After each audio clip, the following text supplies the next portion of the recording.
Here's problem 2911. A straight wire is bent into the shape shown. Determine the net magnetic force on the wire. So we have a current going around in a clockwise direction around this wire. The length of this equilateral triangle on each side is L. And we have a magnetic field going in the positive X direction like this. Let's divide this into segments. We got 1, 2, and 3. And we know in general that the force on a particular current segment is equal to I, L, B, sine theta, where theta is the angle between the current direction and the magnetic field. So let's apply this to each section separately and then superimpose the results.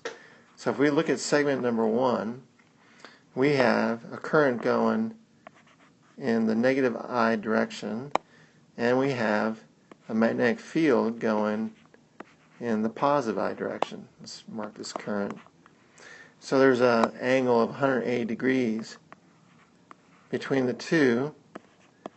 The sine of 180 is 0, so our force equation is going to give us a force on segment number 1 as equal to 0. Sounds good? What about segment number 2? We've got a current going off like this, and then we have our magnetic field going in the X direction like this. Angle between them is 60 degrees. So this force is equal to I times L B sine 60.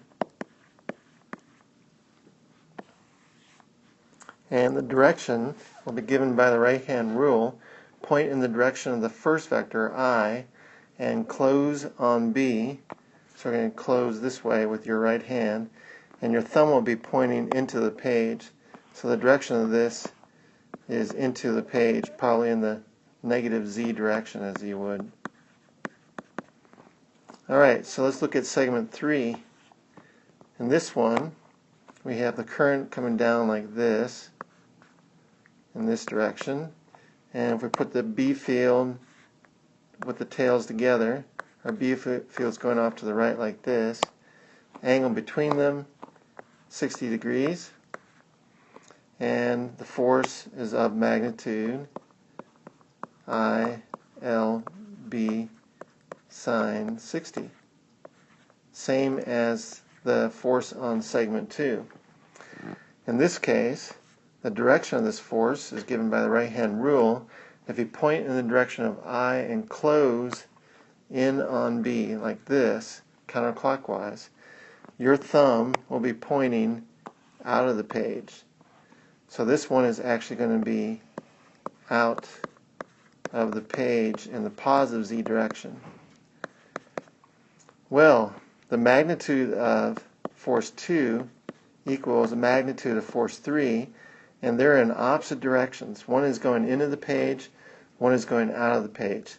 Those two forces are going to cancel out on this triangle, and hence, because they're in opposite directions, and hence our net force on this whole triangle is going to be equal to 0.